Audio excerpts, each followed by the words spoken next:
ఒకటి గుర్తు పెట్టుకోవాలి, మీ ప్రజాక్షేత్రంలో పనిచేసే ముందు నేను ఎమ్మెల్యే అయితే అని చెప్పిన మొత్తానికైతే మిమ్మల్ని పార్టీ నుండి బయటకు పంపించాలి.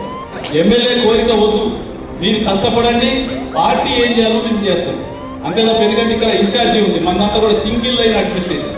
కేసీఆర్ గారు ఏది చెప్తారో మన కార్యనిర్వాహక అధ్యక్షుడు దాన్ని అమలు చేయమని చెప్తాడు. సింగిల్ లైన్ అడ్మినిస్ట్రేషన్ తప్ప ఇక్కడ బహునాయకత్వం అనేది ఉండదు.